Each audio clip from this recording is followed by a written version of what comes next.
All right, so welcome everybody to our Humble Creek Homes webinar. And we're starting at 12 Eastern time, and we will finish at 12:55. We have a member of the military with us, and she's insisting that we finish exactly at 12:55. So at 12:55, we're out of here. All right.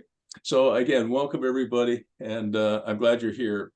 My name is Bruce Firestone. For those of you who don't know me, I'm the founder of the Ottawa Senators. This is my brand, and it's also my toupee because I don't have any hair. I've been involved with the tiny house movement and the affordable house industry, basically, for a very long time. And I was going to tell you guys before we get into the webinar a short story about the involvement, not just of myself, but also of my family. And the story goes back to 1942. I wasn't born in 1942. The story goes back to 1942. And in 1942, my father, Jack Firestone, was a civil servant working for the government of Canada in Ottawa, Canada. And one day in 1942, he got a surprise visit from the Minister of Everything, probably the most famous cabinet minister Canada has ever had, C.D. Howe. There's an institute named after him, the C.D. Howe Institute. And for those of you who know what it's like to work in the civil service, the minister almost never, visits the staff. The staff go to the minister, but this was a very unusual day. And so Mr. Howe, the honorable minister, came to my dad's office, and he said, "Jack, I want you to get a group together." And my dad was very respectful, of course, and said, "Yes, Minister, what kind of a group?" He said, "We want to think about what post-war reconstruction of Canada will look like." Now, you got to remember, this is 1942, when nobody knew who was going to win the war. I mean, the war was just starting to turn in favor of the Allies, but it was not by any means certain that the Allies would defeat the Axis powers. And here was the Minister of Everything, C.D. Howe, telling my dad, pull together a study group, a research group, and set out goals for the post-war reconstruction of Canada. That was a minister who really thought ahead. And so one of the top goals that my dad came up with his group was that every returning serviceman, whether from the European front or the Pacific Theater, when he came back to Canada, would be able to buy a home. And my dad felt, and many people felt, that home ownership was the bedrock of good citizenship. It gives you a stake in your society. It means that you care about your street, about your neighborhood, about your family, building equity for your family. And my dad felt very strongly about that. And they started to put a plan together. And from about 1946 to the early 60s, that group with something called CMHC. Many of you, of course, have heard of it. You know it as Canada Mortgage and Housing Corporation, but then it was called Central Mortgage and Housing Corporation. And with the help of Central Mortgage and Housing Corporation, they built over 300,000 strawberry box homes across Canada, so that every service person who was coming back from Europe or from the Pacific could buy a home. Listen to this, you guys, for $5,500 with 5% down, which meant if you could find $275, you could buy a home. It was a 3-bedroom home, master bedroom on the ground floor where the parents were, close to the bathroom and close to the kitchen, and then 2 bedrooms upstairs where the kids could hang out. Think about that. They built 300,000 homes across Canada in a very short period of time, when Canada was a much smaller country in terms of population and had a much, much smaller national GDP. Today, it takes, as many of you know, 3 years, 5 years, 7 years, a decade, sometimes more, to get a project approved almost anywhere in Canada. It is ridiculous. And so when I got time to coach Simon and Victoria and others in the tiny house movement in the States and in Canada, I became a great believer that this is one of the solutions to affordable housing and the housing crisis. And we're going to hear from Simon, and we're going to do some more team introductions in a minute. But we're going to hear from Simon that he's working, and I think he's close to getting their particular design for a tiny house approved for a backyard coach house. Think about that, how revolutionary that could be. You know, we want to build 300,000 strawberry box homes. Well, we can't do that because municipal regulations would just bog us down for at least a decade, in my opinion. But if we could roll a beautiful tiny home into your backyard, connect it to services, put it on screw piles, and move in within a couple of weeks, that is quite revolutionary. And so we're going to hear from Simon on that. So I'm a great believer in what we're doing here today and how you can help and participate. All right, with that said, I've taken up 6 minutes of our valuable time. I'm going to share my screen with you, and hopefully we'll have the slides. Simon, can you see my slides okay? Yep. Really, they're your slides. So I'm just going to move this over here.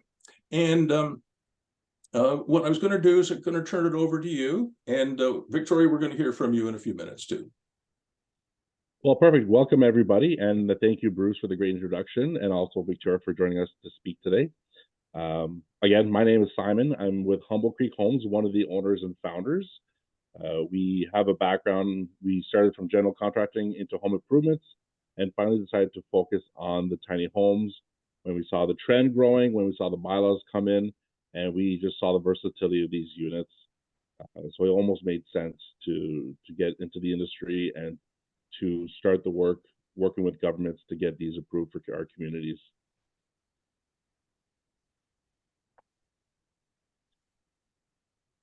We are based locally in Dunrobin. For those who have heard of Dunrobin, either you happen to see it on the way to Constance Bay coming out of Canada, or you heard of the great tornado that afflicted us a few years back.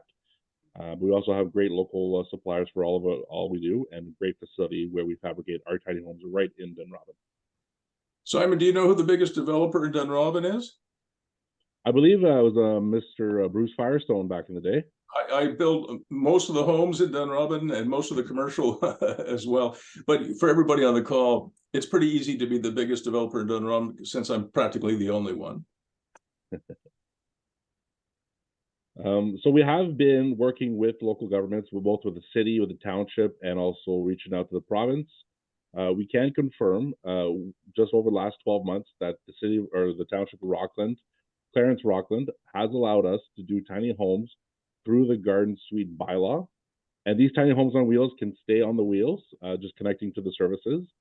We have received confirmation from the city of Ottawa to utilize our tiny homes on wheels as coach home bylaws, on the coach home bylaw, and we are in the process of pulling a proof of concept permit. So we'll have news and an update for everybody in the new year on that. And obviously, Victoria will talk more on this, but we've partnered with a park in Perth, Tay Ridge. Both the township and the Ministry of the Environment are on board to see that move forward. We continue to reach out to townships across the area outside of Ottawa and into Eastern Ontario, really communicating the traction we've been getting with Rockland and the city of Ottawa, and seeing if they will allow us to keep that growth in their township.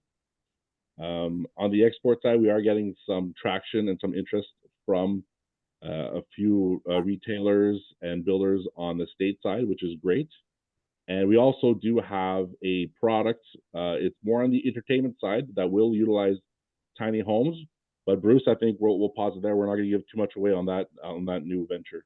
Yeah, we'll talk a little bit more about that on another call. But in terms of exports to the United States, you know, we have a 73 or 74 cent Canadian dollar, and we have Chris O'Connell from Miami joining us today, and you know, he's very interested in pursuing it in Florida.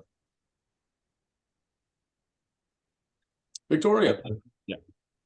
Okay, hi everybody, welcome. And I see some familiar faces here, so it's great to see the we've been getting. My name is Victoria, and I'm very excited, as the title says, to be the voice of Tay Ridge. This is something that I will be shouting from the rooftops. If you have not seen the videos yet, stay tuned, because we're going to be sharing so much more.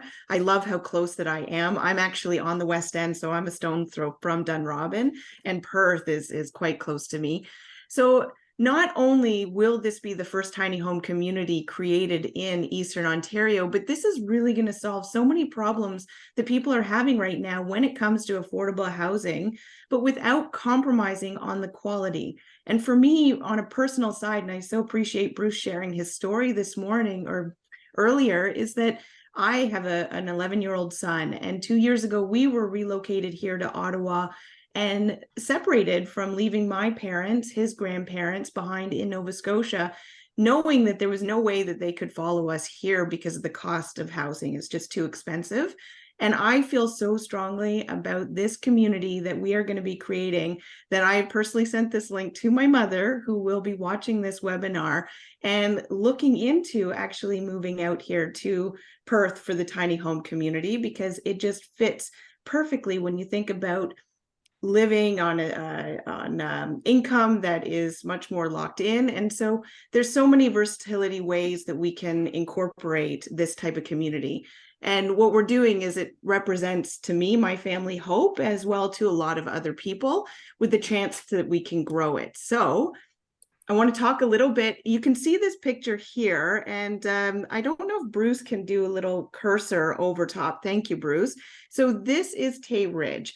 And the town of Perth is just up to there you go, to the right. And door to door, it's about 5 minutes. Perth is one of the greatest communities. I love it. I've got some great friends there. The town is vibrant and it's growing, and lots of great businesses are popping up all the time. The development is going to be done in 2 phases. And so phase 1 is where we're going to be adding tiny homes in amongst the already established mobile homes. Now, Simon and I were there a few days ago, and they are beautiful mobile homes. Some of them are just, they look picture perfect, especially with the snowfall that we just had. But there's about 50% occupied. So you can see how much space is still available within the section that already has mobile homes. So that's what we plan on doing. There's 12 vacant lots that are already ready to go with services. And then we've got 8 vacant lots that need servicing that already septic engineers have been engaged, and we anticipate that to be ready for the springtime. The phase 2 is going to be an additional 100 lots. So Bruce, if you can just do a highlight on that empty section, the square just above, that's going to be phase 2. So we will be adding another 100 units to that area. And really kind of similar with Bruce's story about how the importance of having a stake in your city, in your town, and where you live. Really, we want to provide this for the community. And this is going to be for the people that come in, you know, in the front lines. Phase 1 are going to get a say. There's development concept site plans that's going to be created, and we're going to have a little committee with our phase 1 recipients to start to have a say and help us actually develop this community. And so you get to be on the ground level. But I'm very excited for Tay Ridge. I love the town of Perth, and you're going to see a lot more content and information about that. If I could add something here, Victoria, I'll just stop sharing my screen for a second. If I can add something here too. You know, one of the things that I think will help Humble Creek Homes grow very quickly is there is a very scalable vector involved here. I just want you to think about it. Tay Ridge Park basically had stalled out. You know, if you've seen the Trailer Park Boys, you know, I think it's a CBC series. You understand what I mean by Trailer Park. They're from Nova Scotia. We know them. Yep. You know them. All right. Yeah. You know, so trailer parks, modular home parks have kind of stalled out, at least in Canada to some extent. And we can blame the show almost for sure. But tiny homes are different. They are branded. They are pretty. They attract a completely different group. I have a bunch of tiny homes that I own, some of which I rent out, some of which I just have parking spaces for. And the people who are in the tiny homes, I've got a young couple, George and Brett. He makes about $85,000 a year as a project manager. She makes about $55,000 a year working in a jewelry store. And they have disposable income coming out of their ears because they don't pay much for a parking spot. They own their own tiny home. They have no mortgage against it, or very little mortgage against it, and it's a completely different set of people. It's a higher branded, prettier environment. And there's some other twists and turns that we're going to see in a moment, I think, when we get back to Simon. One last thing I would add before we go to the next slide, if there's any questions at all, I'm keeping my eye on the chat box, if everybody knows where that is. If you have any questions for Victoria or for Simon, just put it in the chat box and I'll stop them and I'll ask those questions.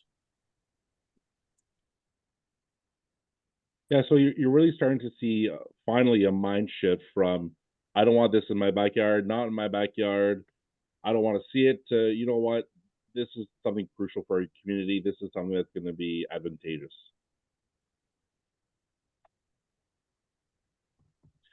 So a little introduction on our team itself. Again, we started from a experience of general contracting and got into home improvements, and we had shifted to a focus of tiny homes. Our focus has always been on servicing our clients, on our quality craftsmanship, on building community, family, and again, with Tay Ridge, that's a perfect example. It's a great community that we get to assist with.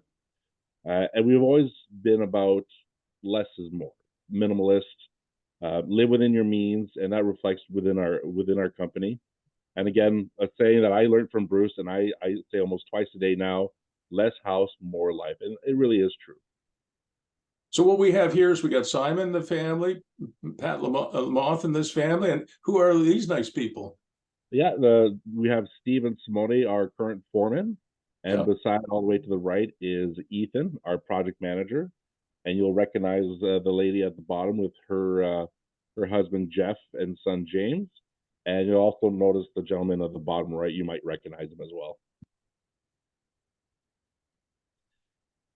And it's exactly why we got into tiny homes. It's versatility. From starter homes, from young couples looking to enter the market. I mean, you look at starter homes on the market right now, Victoria, you can probably speak to this. The prices are insane. The interest is insane. So really tiny homes becomes that almost one of the best options as a starter home and the best option for downsizing.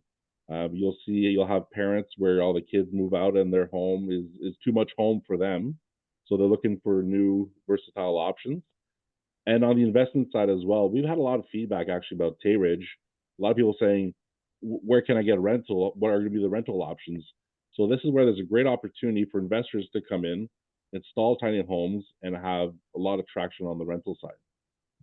And Bruce, you might be able to speak to this, where tiny homes or even shops can be used more for business opportunities or also more for hobbies as well too. I'd like to comment on that. Thank you, Simon. I had a small hand in writing the coach house bylaw for the city of Ottawa. Your backyard coach house, basically building a small home in the backyard. And I thought that was going to be a big part of the solution for affordable housing, but it's very slow to take off because there's some bureaucracy involved, permitting involved, et cetera, but also because it's very expensive. I built one, just a 2-bedroom coach house in the backyard of a duplex that I own.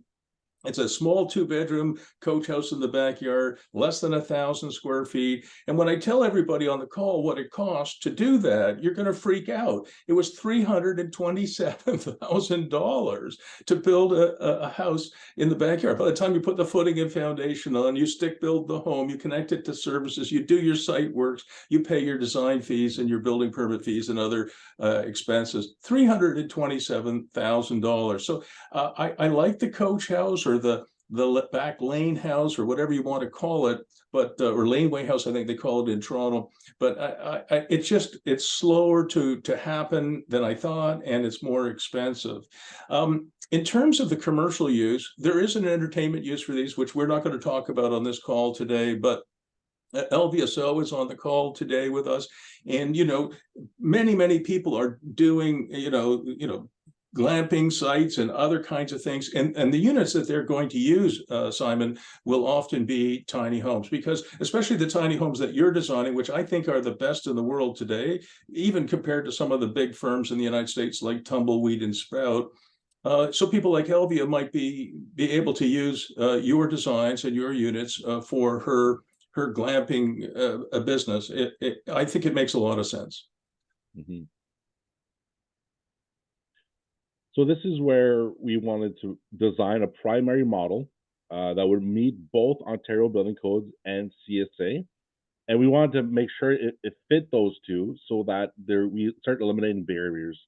So for different townships like Rockland, City of Ottawa, even Tay Ridge, we wanted our units to not meet more barriers at legislation, to meet codes, to be able to qualify as a garden suite, to be able to qualify as a coach home. So this is really our primary model, the Noble. Currently it's 10 feet by 35 feet at 350 square feet with a loft space. And it's actually sleep 4+. You'll see a beautifully crafted, its own bedroom, own bathroom space, and an open entertainment area. And even the bedroom has a Murphy bed, so that doubles as an office space as well too. Here you'll see the overhead layout, again with the loft space as well too, and a few of the spec details. I'm not going to go over all the specs, obviously not to bore everybody, but we will forward this information to you as well to get more to the details about our beautiful Noble model. And Bruce, maybe you can speak about how we're treating this as the Model T of tiny homes. Yeah, I'm sure some of you are going to ask either now or shortly in the future, can we customize it? It'll be initially, at least for the first couple of years, I think it'll be like what Henry Ford said, 100 years ago. You can have any color of Model T you want as long as it's black. So the key to making these more affordable is production and systematized production. I mean, the assembly line goes back more than 100 years. And so one of the things that Humble Creek is doing is they're going to be moving their facility at some point to a larger building, and they're going to be doing an assembly line. It'll be like a rail car, and you'll be seeing these things shoot out the other end fully finished. And I think that it's really important that it becomes an assembly line. So there won't be a lot of customization, at least for the first 2 years. At some point, I expect Humble Creek, with some of the people involved who are not on this call, will be able to do much more customization. I mean, if you think about a Tesla plant, they're so integrated between production and computer-aided design that customization of some of their Teslas is much easier than, changing over a production line. Humble Creek is not at that point yet, but at some point they will. The other thing I'd like to point out is how good this floor plan is. You've got the master bedroom here. You've got a cheater ensuite here, which you can see on the screen. You go through the cheater ensuite, you get into the galley kitchen. You've got a washer and dryer, a fridge, as I said, a galley kitchen here. You've got sort of a lunch counter, which serves also as a work counter. You've got a sofa bed which pulls out and becomes an additional place for a guest to hang out. You've got the cubby stairs that lead upstairs to the loft. And what Simon wasn't able to say, but I'll say it, is that the loft doesn't meet the Ontario Building Code for another bedroom. So it's a storage area. But I can tell you, the kids are going to sleep up there. So this place can sleep 2 here, 1 here, and at least a couple of kids, if not more, up here. So it'll sleep 4 or 5 or maybe even 6 people in this. I have done a lot of work, as I said, with producers of tiny homes in the States and elsewhere in Canada. And to me, this is one of the best designs. I'm just going to go back one slide and show you the loft again. The loft has a window here and on the other side, so lots of daylight up there. So it might show as storage, but I think it'll be something a little bit more useful than that. We have a few questions for you, Simon, if I may. For sure. We got one from Laura, and I'm going to go to Karen's question in a minute. Love the team at the plan. Thank you, Laura. So do I. Question, are all 1-bedroom units? Well, I think we know the answer to that. The answer is that you could probably sleep at least 4 or 5 people in each of these. Question number 2, Simon, this is for you. Are the units accessible? That's right. So all the utilities or all the main spaces are all at the same level. And we also make sure that we respect our clients that have accessibility challenges. So we will make sure that our team installs ramps and decks for those who need them. Thank you. Now, we also had a question from Karen. Just going to look at it. let's see what she says. She had tiny home experience for over 2 years, but was not able to keep private land in Carper-Stittsville area. Okay, I know which one land you're referring to, Karen. These lots have the service to plumbing, electricity, so in ground, not above ground. How, I guess the question Karen's asking is how you're servicing these. And I would add to that, are they going to sustain life in a Canadian winter?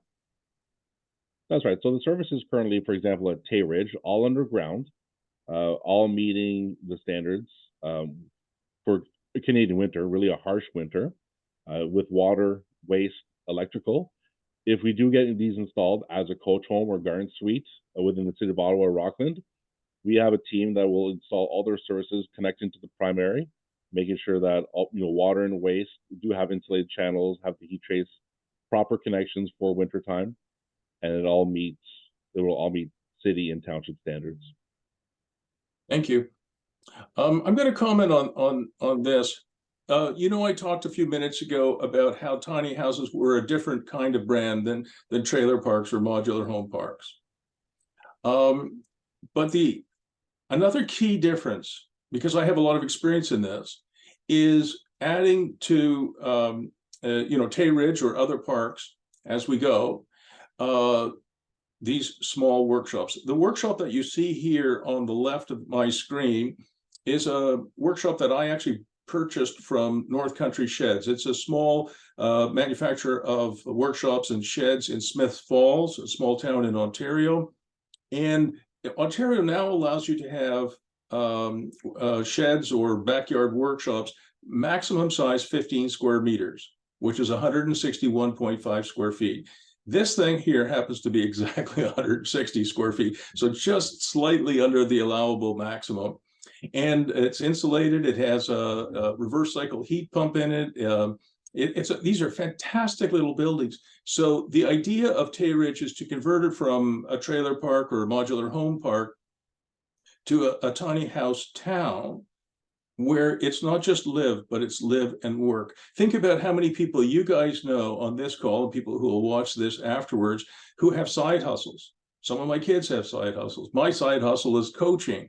So you'll be, let's say I was a registered massage therapist. I can have my tiny home, my Humble Creek tiny home at Tay Ridge or elsewhere, and steps away, I can have a workshop as big as 161.5 square feet without a building permit, where I can run, a business. The other thing that we're really fond of is Phoenix domes. I bought some of these from a supplier out on Salt Spring Island in BC. They're fantastic. They're 4-season domes. And if you need a little bit of extra living space or workspace, and I should tell you what the prices are. The workshop that you see here from North Country Sheds is about $12,000. And the dome on the right-hand side from Salt Spring Island is about $12,000 or $14,000. And those domes are humongous. They're 3 meters high, so about 13 feet high, and 22 feet in diameter, 7 meters, right? So they're huge, and they're not expensive. So I think this is a very important point that we're trying to get in all the communities that Humble Creek will develop. It will be live and work and play. Yeah.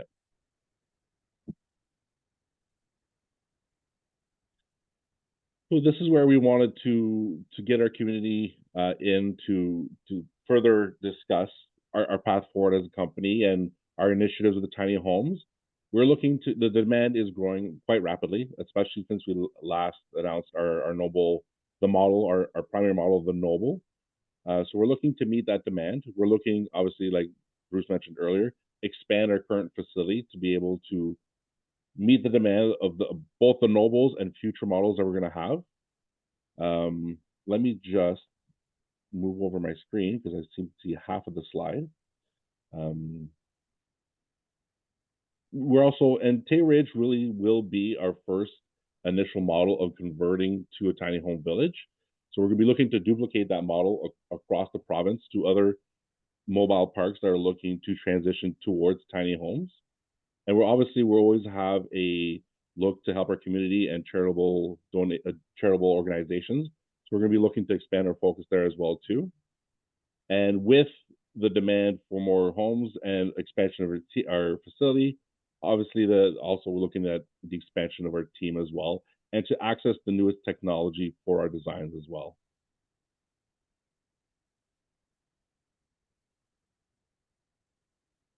Am I doing this one? I believe, yeah, I believe, Bruce, I think you were. Okay, it's my turn again. Sorry, guys. You're probably sick of hearing from me. Never. Thank you for that. So some of you may just want to purchase a Noble for your own uses. You know, if Elvia does her glamping site, might buy a few Nobles. Chris in Miami might buy a few. So if you want to buy a Noble, they're priced at 175,000 Canadian dollars, which Chris O'Connell in Miami means about 15 cents US. All right. So $175,000 Canadian plus HST. I should tell you, though, that with HST, if you're using it for commercial purposes like Elvia would or like Chris would, well, in Chris's case, because it's an export, HST does not apply. But if Elvia builds a glamping site and she buys some of these for her facility and she uses them for commercial purposes, her HST paid becomes an input tax credit and she gets that back. All right. In fact, she can self-declare it. So anyway, if you are interested in you want a Noble for your backyard or you want it for your cottage or whatever, you can purchase it. You get what did you get? A $3,750 credit towards upgrades. And I think they'll allow you to reduce the price, but I'm not sure about that. So did I get that right? Yeah, I think we have a pretty set price point, I believe. Right. So so you would get $3,750 either for an upgrade or just a discount on the price. Or maybe it's a $2,000 discount. I'm making a mess of this, Simon. But anyway, people will get the idea. They can talk to you about it, Simon, and get it straight. You'll prioritize their production of the Noble so that they don't have to wait too long. And the first 20, I think, as Victoria mentioned earlier, will be intimately involved in providing feedback on how this company and these communities go forward. Something else that Simon wanted to do, I think it was Simon's idea, is that he would like to contribute $1,000 from each Noble that he sells, that Humble Creek sells, towards adding a Noble next to the Ronald McDonald House to provide an annex for parents who have very ill children at the Children's Hospital of Eastern Ontario.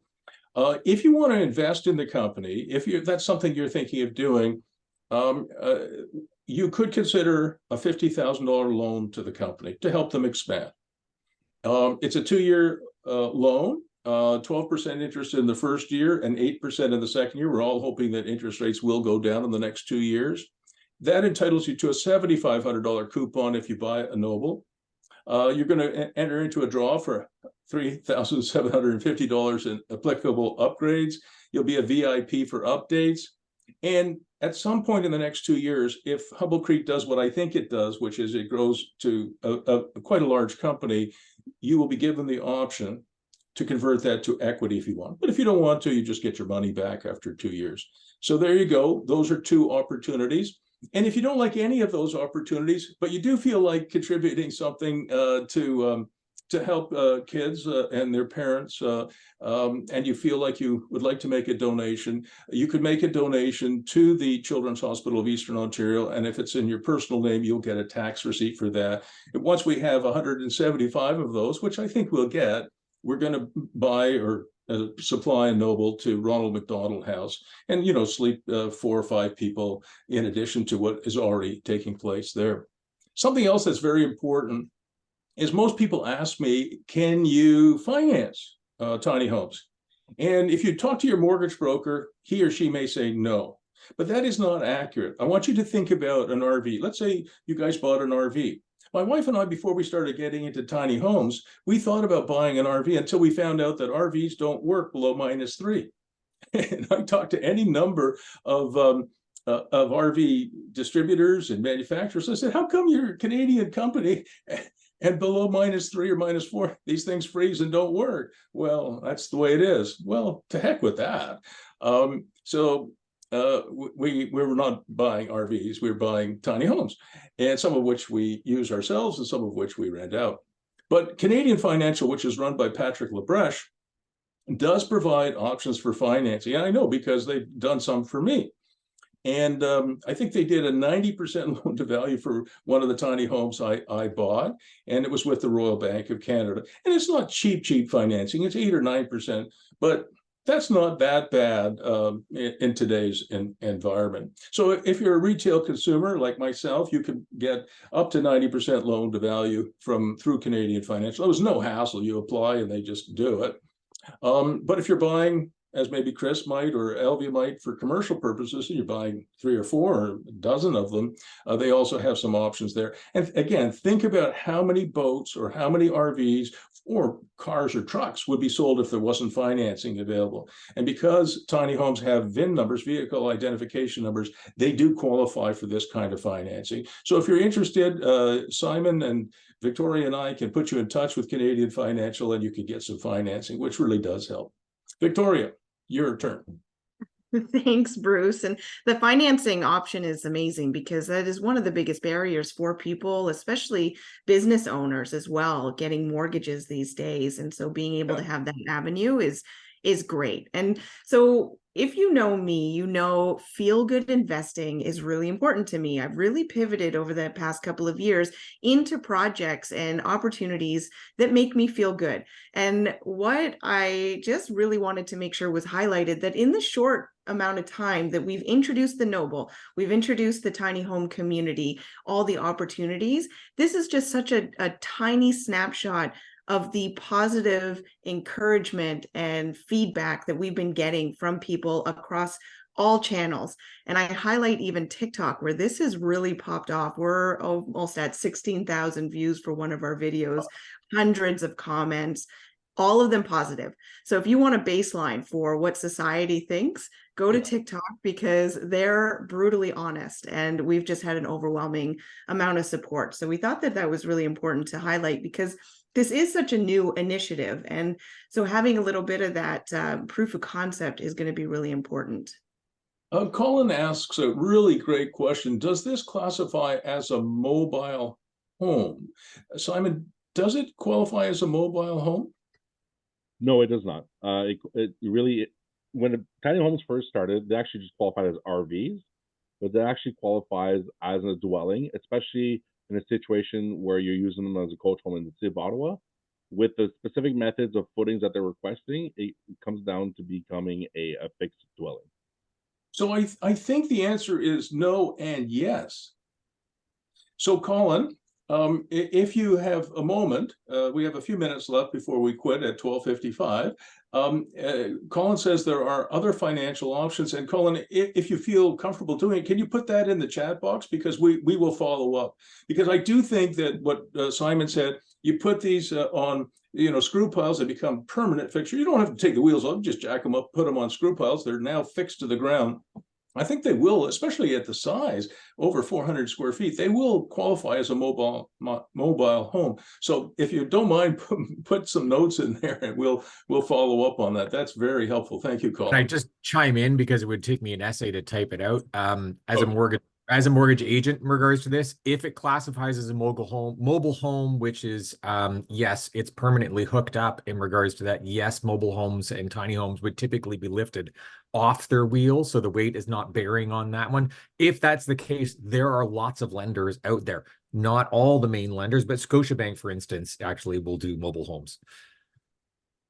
Awesome. So Colin, do you have a contact at Scotiabank that because Scotiabank's a big place. If I call them up and say, hey, can I talk to somebody about financing a mobile home? Only through my broker channel. I don't have a direct one that I could pass along. Could you pass on a name of a broker that we could talk to? I know, like from broker to broker, like general public cannot call Scotiabank broker channel. Okay, I'm not sure I understood that, but thank you anyway. That might just be me not following 100%. I'm sorry, Colin. Listen, you guys, while I'm thinking about it, I'm going to put in the chat box something I wrote actually very early this morning, and I sent it to Victoria and Simon. I wrote something called Strawberry Box Homes and Post-War Reconstruction in Canada. And I mean, you might not be interested in it, but it's a bit of history, and it goes into a lot of detail about the seeds of affordable housing. And I do talk a little bit about tiny homes in it. Anyway, it's there. If you want to, you can download it. It's one of my handbooks. I've probably written about 150 of them. So I put it in the chat box, and it's there if you want it. All right, so now we're going to do a couple of Q&As here, some of which we've already answered, Victoria, but you are going to be the host of this slide, and Simon, you're going to try and answer as many questions as possible in the time we have. Thank you, Bruce. It was really important to us to make sure that you were walking away with the answers to your questions. And I know sometimes webinars can be talking about the pitch more than actually giving the answers. And so we've developed FAQs that have been coming up, and we appreciate all the questions that are coming into the chat. So please keep putting them in there. We might just glide over the ones that we've really honed in on, but I got Simon here. So Simon's going to be put in the hot seat. We're going to do this like a lightning round. And Bruce, please chime in if there's anything that you want to point out. Okay. Simon, are you ready to go? Good to go. All right. So first question, how much does a Noble cost? Our Noble model is currently priced at $175,000, but obviously it has financing options. Amazing. Do you have more than one model to choose from? No, currently we have the Noble as our primary model. We want to make sure that we're doing the one thing and doing it right over and over. We will introduce more models down the line, but currently it's the Noble. Okay, thank you. I might defer this question to you, Bruce. So what happens with HST, and do I get an ITC? Yeah, I mentioned as well earlier that if you're using these for commercial purposes, which includes short-term rentals, by the way, you can, let's say you bought something for $175,000, you paid 13% in HST, you know, is that 20 grand or something like that? If you're using it for short-term rentals and possibly medium-term rentals as well, using it for some sort of commercial purposes, like maybe somebody's running a physiotherapy in there, or registered massage therapy, or acupuncture, or something like that, you can get your HST back. So it's, in fact, you can self-declare and you never actually pay it on closing. Amazing. Thank you. Simon, back to you. Do you have to be located in Ontario to buy from Humble Creek Homes? No, you do not. They are obviously transportable across the province, across the country. Obviously, the further you want to deliver, the more cost for shipping. But they are under Ontario Building Codes and qualify under CSA. So they'll match any codes across North America. That's excellent, because we're getting people from across North America commenting on this. So big question is, how do I hook up the services? Is that left to the consumer, or do you guys help? That's right. We have our own team that will either connect you to already existing services or have services installed and then connected. Okay, perfect. Can I move my home at any time? You can pretty much detach from any footings, hook up and go. Some townships do require you to pull a demolition permit, removing a dwelling, but again, you can hook up and go. Okay. How do I know if I'm allowed to actually put my tiny home on my property? Well, currently we have the confirmations again from Rockland, City of Ottawa, and Tayridge. If you are in one of those townships that hasn't quite declared the allowance for these, get in touch with us. We'll work with you in the township and get you an answer. Okay, and I love that side of it too, by the way, so that like you're enacting change, right? We are able to go in and have the experience from the past conversations to bring that forward. So that's amazing. And then what's the timeline? So I'm interested in buying a tiny home. How long do I have to wait until I get it? Well, we are currently accepting reservation deposits or booking deposits. And if, for example, if you were to do that before the end of this year, you'd be looking at a spring 2024 delivery date. Amazing. I have a mobile home park or land, and this type of project would be a perfect fit. Can we discuss? That would almost be a great answer for you, Victoria, but definitely get in touch with us. We're looking to duplicate the model from Tayridge with other parks in the province, and we'll get in touch with the township and with the Ministry of the Environment on your behalf. Absolutely. Like already ideas are flowing about this, something like nominate the next mobile home park, right? Like put that across Canada. We already have in comments, people just saying this would be perfect here. This would be perfect here. So this is the type of stuff, and sellers or owners of mobile home parks, like we will work with the mobile home park owner. They don't necessarily have to give up their park in order to create these tiny homes. So that's the exciting part about this, is just how versatile it can be. Are there, so we're going to go back to Tay Ridge, and I know you kind of mentioned this earlier, but are there lot fees at Tay Ridge, and what services are provided? That's right. So currently there's a $600 a month lot fee at Tay Ridge, which provides the connections for water, waste, electrical, as well as general maintenance for winter removal for the main access. Excellent. And so for all the investors out there that are running their numbers, or the people who are interested in purchasing for themselves to live, then these are the factors that you'll want to put into place. But again, at this rate and this type of affordability, you're going to make that ROI for sure. Oh, yeah. What's the difference? And this kind of goes back to the question that Colin had asked earlier, but what's the difference between a tiny home, a mobile home, or an RV? Some of the very basic answers obviously is layout and finishing, as well as optics. I mean, there's a problem with mobile parks and the optics, but also our tiny homes are built to the same standards as Ontario building codes. So any traditional dwelling with all the insulation value for a harsh Canadian winter. Okay, you're doing great, Simon. We've got 5 minutes to spare. So last question, can I choose the finishes and the upgrades? The Noble will be basically built the exact same way for each unit, with some options on some finishing, such as siding color, wall color, flooring color, and maybe some of the plumbing and lighting fixtures. But generically, most models will be built the same.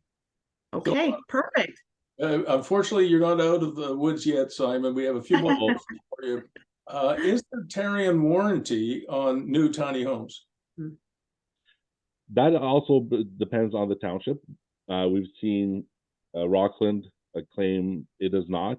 City of Ottawa is still looking to give us a straight answer, but that is something our team we're continuing to research and work with the townships and cities to confirm. Okay, and I think we've answered the other questions, but what kind of warranty will Humble Creek put on one of your units, one of your Nobles? We will definitely do a 1-year labor and installation warranty. All of the things provided through our suppliers carry and transfer their warranty onto our units as well. Okay, here's a geeky question from Colin. Do you have an estimated gross weight for towing specs? That's actually a great question, Colin, and I asked the same question. I don't have that with me currently, but that was an answer. I will email you and get you an exact confirmation. I'm going to chip in there, Colin. I think the first Nobles off the line will be wood frame, but I believe I'm not giving anything away by saying that they're heading towards metal framing, which will be much lighter. That's right. Okay, so we got 1 or 2 more slides. I'm going to put this into the chat box. I just got to get out of the PowerPoint for a second. I'm going to put this in the chat box. If anybody's interested in, helping out with CHIO, buying a Noble, participating in Tay Ridge and the company, I'm going to put this in the chat box for everybody. You can download the expression of interest. It's a very simple form. I think it's 1 page, and you can fill it in and give it to Simon if you're interested. It's just an expression of interest, and it's a reservation agreement. That's in the chat box now. All right, Simon, back to you. We got 2 more slides, and we're almost done. So definitely, we demonstrated the vision for Tay Ridge, transforming or transitioning from mobile park to tiny home village, and we're looking to duplicate that with other mobile parks. But we also, our team is working on getting lots zoned to start tiny home villages from scratch, and we already have concept plans coming down the line, and these kind of images are very similar to the plans that we're looking to put forward. And I think that again, I'll go back to something Elvia asked me before we started this. Elvia is based in the GTA, the Greater Toronto Area.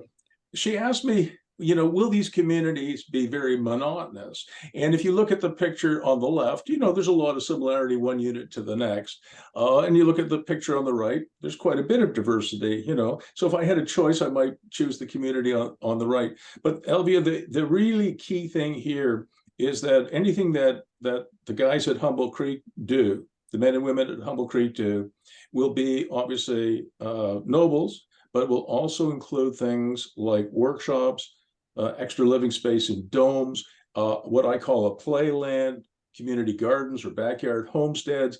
You know, if you think about a typical suburb, pretty much anywhere, I mean, you could go to outside of Shanghai, outside of Moscow, outside of any city in the United States or Canada, you know, suburbs, they build 3,000 homes in a row. They all look pretty much the same. I think that with a tiny hometown, we can do something much better, more diverse. And again, it's live, work, play. I think that's going to be very, very important and a differentiator for Humboldt Creek. So we definitely want to join everybody, or thank everybody for joining us today. Again, we want to thank the famous Mr. Bruce Firestone for speaking with us, and Victoria on her great take and great traction for Tay-Ridge. Really excited for that. And as we do, you know, we always look to our community. We want to wish everybody, you know, a great holiday season, a very safe holiday season. And we look forward to following up with any and all questions you have, and any mention of interest. We'll follow up almost immediately. Thank you for this, Simon and Victoria and everybody. We had one last question from Karen, which I think is worth talking about. And I think we've actually answered it, Karen. Do you have room for a small garden or shed if you own a tiny home is with the 10 by 35 at Tay-Ridge or elsewhere? And the answer is, I'm hopeful that every community that Humboldt Creek develops, including Tay-Ridge, has enough room for the noble, has enough room for a workshop, has enough room for a dome, has enough room for a community garden or a backyard homestead. I think that's really important. But Simon, I think you should confirm that rather than me. I can confirm exactly what you just said, and I think those elements are absolutely crucial in a village like Tay-Ridge and future villages.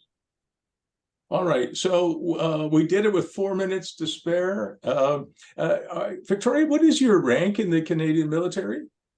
I'm a lieutenant commander. All right, Lieutenant Commander. We're on time. Yes, it's military precision right there. That we didn't even practice this. There you go. Thank you very much for joining us today. Listen, the tiny house movement is exploding. One of my daughters lives in a tiny house. It's true. It's 192 square feet. And guess what? She has about 35 feet from her door. She has a workshop, and she runs a small business called proofcanada.ca. She designs beautiful clothing for fashion-forward women in the States and in Canada. And she's typical of a generation of young people who have amazing side hustles. I mean, Victoria, you were rightly proud of the 16,000 views of your TikTok video about Humboldt Creek. You know, Jessica gets anywhere up to 300 or 350,000 views when she does a clothing drop. So today, give us time, Bruce. Give us time. Well, I have no doubt you'll. You know, by the way, just so you guys know, when I put a YouTube video on my YouTube channel, if I get 400 views, that's a runaway hit for me. Okay, so 72-year-olds don't get the same kind of attention that Victoria and Jessica get, but it just means that these communities will give people an opportunity to, as Simon said, to live below their means and also to thrive, right? To have a side hustle. I can't tell you how many people as a coach tell me they're sick of working for corporate America or corporate Canada or corporate Europe. And this is, I think, one way out. All right, so we're at 12:53 Eastern time. This will be recorded. You'll all get a copy of it, but please don't post it anywhere or share it. You know, you can share it with your husband or your wife or your kids, you know, your accountant or whatever, but don't post it anywhere. It's not for the public. Okay, everybody? Have a great Christmas, safe holiday. See you all in the new year. Thanks for coming, everybody. Have a great day. Everyone. Bye, guys. Bye. Good job, team.